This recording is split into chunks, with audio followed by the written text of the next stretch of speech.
ദൈവനാമത്തിന് മഹത്വം ഉണ്ടാകട്ടെ. ഇന്നത്തെ പകൽക്കാലം വചനധ്യാനം എന്ന പ്രോഗ്രാമിലേക്ക് എല്ലാവർക്കും സ്വാഗതം. ദൈവം നമ്മെ എല്ലാവരെയും സമൃദ്ധിയായിട്ട് അനുഗ്രഹിക്കട്ടെ. ചിന്തയ്ക്കായിട്ടൊരു വാക്യം വായിക്കാം. യെശയ്യാവിൻ്റെ പുസ്തകം 43:18-19 വാക്യങ്ങൾ. മുമ്പുള്ളവയെ നിങ്ങൾ ഓർക്കേണ്ട, പണ്ടുള്ളവയെ നിരൂപിക്കുകയും വേണ്ട. ഇതാ ഞാൻ പുതിയതായൊന്ന് ചെയ്യുന്നു, അത് ഇപ്പോൾ ഉത്ഭവിക്കും, നിങ്ങൾ അത് അറിയുന്നില്ലയോ? അതെ, ഞാൻ മരുഭൂമിയിൽ ഒരു വഴിയും നിർജ്ജന പ്രദേശത്ത് നദികളും ഉണ്ടാക്കും. ഹല്ലേലൂയ, സ്തോത്രം. അതിനോട് ചേർന്ന് നമുക്ക് ഒരു വാക്യം കൂടി വായിക്കാം. സങ്കീർത്തനങ്ങൾ 126:5-6 വാക്യങ്ങൾ. കണ്ണുനീരോടെ വിതയ്ക്കുന്നവൻ ആർപ്പോടെ കൊയ്യും, വിത്ത് ചുമന്ന് കരഞ്ഞും വിതച്ചുകൊണ്ട് നടക്കുന്നു, കറ്റ ചുമന്ന് ആർത്തുകൊണ്ടുവരുന്നു. പ്രിയ സഹോദരി മാതാപിതാക്കളെ, സഹോദരി സഹോദരങ്ങളെ, ആമേൻ. നാം ആയിരിക്കുന്ന അവസ്ഥകളിൽ നിന്ന് നമ്മെ വിടുവിക്കുന്ന ദൈവമുണ്ടെന്ന് വചനത്തിലൂടെ നമുക്ക് കേൾക്കുവാൻ കഴിഞ്ഞല്ലോ. ആമേൻ. നമ്മെ സകലത്തെയും പുതിയതാക്കുന്ന ദൈവം. അത് എങ്ങനെ ഉള്ളവരെയാണ് ദൈവം പുതിയതാക്കുന്നത്? ദൈവസന്നിധിയിൽ ഏൽപ്പിച്ചു കൊടുക്കുന്നവരെ. ഹല്ലേലൂയ. ആ ദൈവത്തിനോട് ചേർന്നിരിക്കുന്നവരെ. ഒരു ഏത് പാപിയെയും രക്ഷിക്കുന്ന ദൈവിക സാന്നിധ്യമാണ്. യേശു കർത്താവ് ഈ ഭൂമിയിൽ വന്ന പാപികളെ രക്ഷിപ്പാനായി വന്നു. ഒരു മനുഷ്യനായി, ഹാലിലെ ഒരു കന്യകയിൽ ആമേൻ പരിശുദ്ധാത്മാവിനാൽ ഗർഭസ്ഥയായി, ആമേൻ ആ കുഞ്ഞ് വളർന്നു വലുതായി, ആമേൻ ഒരു നോർമൽ ഡെലിവറി പോലെ ആമേൻ ആ കുഞ്ഞ് പുറത്തു വന്നു. എന്നാൽ പൊക്കിൾക്കൊടി ബന്ധമില്ലാതെ മനുഷ്യപുത്രനായി ജനിച്ച ഒരേ ഒരാളേ ഉള്ളൂ, കർത്താവായ യേശു ക്രിസ്തു. പ്രിയ സഹോദര സഹോദരി, കർത്താവിൻ്റെ ജനനം അത്ഭുതമായിരുന്നു. കർത്താവിൻ്റെ ജീവിതം അത്ഭുതമായിരുന്നു. കർത്താവ് ചെയ്ത ശുശ്രൂഷകളും അത്ഭുതങ്ങളും അടയാളങ്ങളും എല്ലാം വളരെ അത്ഭുതമായിരുന്നു. അതുപോലെ കർത്താവിൻ്റെ മരണ അടക്ക പുനരുത്ഥാനം ഒരു വലിയൊരു അത്ഭുതമായിരുന്നു.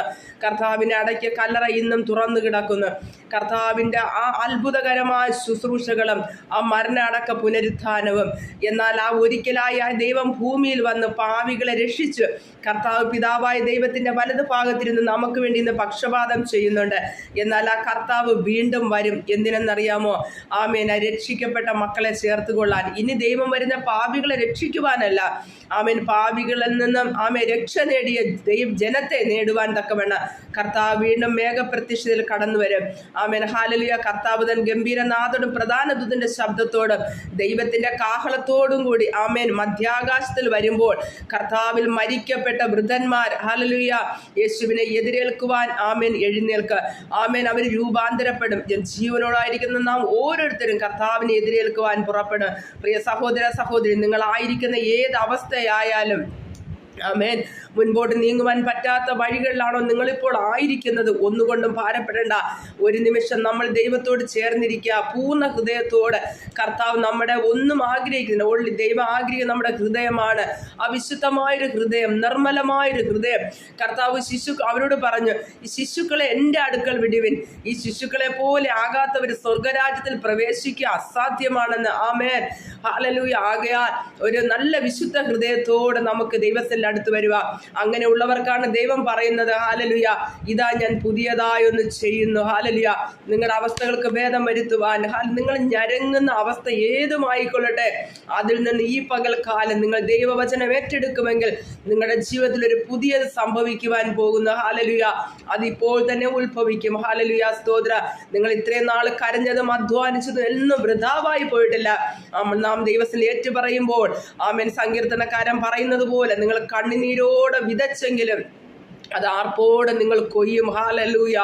ആമേൻ. നിങ്ങൾ കരഞ്ഞുകൊണ്ട് വിത്തിട്ട് പോയെങ്കിൽ ആമേൻ, നിങ്ങൾ ആർപ്പോടെ കറ്റ ചുമന്നുകൊണ്ട് വരുമെന്ന് കർത്താവിൻ്റെ വചനം പറയുന്നു. പ്രിയ സഹോദര സഹോദരി മാതാപിതാക്കളെ, നമ്മുടെ അവസ്ഥകൾക്ക് ഭേദം വരുന്നൊരു ദൈവമുണ്ടെന്ന് നിങ്ങൾ അറിയുക. നിങ്ങളുടെ ഹല്ലേലൂയ ഭർത്താവിനെ സ്നേഹിക്കാത്ത ഭാര്യമാരാണോ?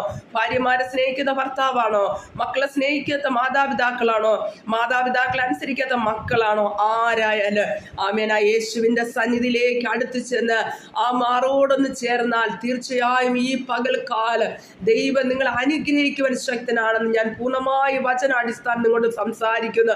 എന്നെ ഇതുവരെ നടത്തിയ ദൈവം പല ഘട്ടങ്ങൾ കടന്നുപോയി, മരണയോഗ്യമായത് കടന്നു വന്നു. ഹല്ലേലൂയ.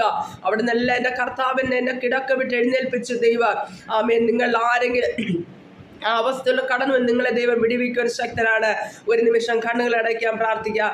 പരിശുദ്ധനായ നല്ല ദൈവമേ, സ്വർഗീയ പിതാവേ, ഈ വചനം ശ്രമിക്കുന്ന ഓരോ മക്കളെ അപ്പൻ്റെ കരത്തിലേൽപ്പിക്കുന്നു. അവരുടെ അവസ്ഥ ഏതായാലും കർത്താവേ, അതിൽ നിന്ന് പുതിയതായെന്ന് ഉത്ഭവിക്കട്ടെ.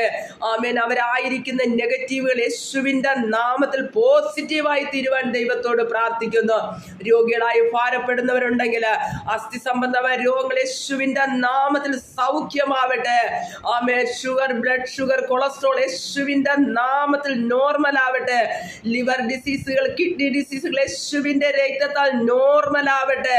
പരിശുദ്ധാത്മാവേ, സകല രോഗത്തെ സൗഖ്യമാക്കുന്ന ആ ദൈവിക സാന്നിധ്യം, നിന്റെ ദീനക്കിടക്ക മാറ്റിവിരിക്കുന്ന ദൈവിക വചന ഓരോ മക്കളെ സൗഖ്യമാക്കണമേ എന്ന് പ്രാർത്ഥിക്കുന്നു.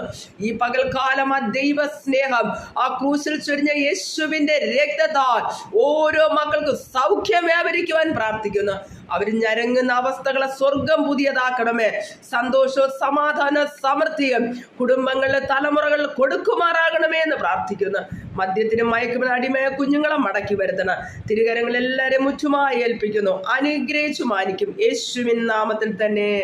ആമേൻ, ആമേൻ, ആമേൻ. ദൈവം നിങ്ങളെല്ലാവരും സമൃദ്ധിയായിട്ട് അനുഗ്രഹിക്കട്ടെ. ആമേൻ. God bless U.